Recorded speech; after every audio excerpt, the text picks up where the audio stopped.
UEFA Champions League 7ാം round പോരാട്ടങ്ങൾക്ക് ഇന്ന് തുടക്കം. Real Madrid, PSG, Arsenal, Manchester City ടീമുകളെല്ലാം കളത്തിലെത്തും.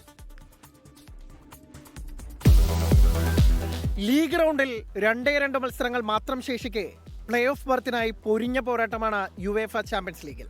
36 ടീമുകൾ മാറ്റുരയ്ക്കുന്ന ലീഗിൽ ആദ്യ 8 ടീമുകൾക്കാണ് നേരിട്ട് പ്രീ ക്വാർട്ടറിലേക്ക് യോഗ്യത. 9 മുതൽ 24 വരെയുള്ള സ്ഥാനങ്ങളിൽ ഫിനിഷ് ചെയ്യുന്നവർക്ക് യോഗ്യതാ മത്സരത്തിന്റെ അധിക കടമ്പയുണ്ട്. 6 മത്സരങ്ങൾ ജയിച്ച ലീഗിലെ തോൽവിയറിയാത്ത ഏക ടീമായ ആഴ്സണൽ മാത്രമാണ് ഏറെക്കുറെ പ്രീ ക്വാർട്ടർ ഉറപ്പിച്ചിട്ടുള്ളത്. പക്ഷേ 7ാം റൗണ്ടിൽ ഇറ്റാലിയൻ വമ്പന്മാരായ ഇന്റർ മിലാനാണ് ഗണ്ണേഴ്സിന്റെ എതിരാളികൾ. ചാമ്പ്യൻസ് ലീഗിലെ ഗോട്ട് ടീം റയൽ മാഡ്രിഡ് മൊണാക്കോയെ നേരിടുമ്പോൾ നിലവിലെ ചാമ്പ്യൻസായ PSG-യുടെ എതിരാളികൾ Portuguese club Sporting. Tottenham, Borussia, Atletico Madrid, Galatasaray മത്സരങ്ങളും ആരാധകർക്ക് ആവേശമാകും.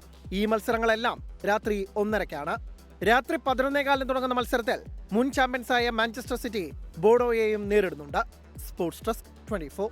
ലോകത്തെവിടെയായാലും ഏത് സമയത്തും 24 വാർത്തകളും ഓഗ്മെന്റഡ് റിയാലിറ്റി പാക്കേജുകളും എക്സ്പ്ലെയിനറുകളും വിശദമായി കാണാൻ ഞങ്ങളുടെ യൂട്യൂബ് ചാനൽ നിങ്ങൾക്ക് സബ്സ്ക്രൈബ് ചെയ്യാം.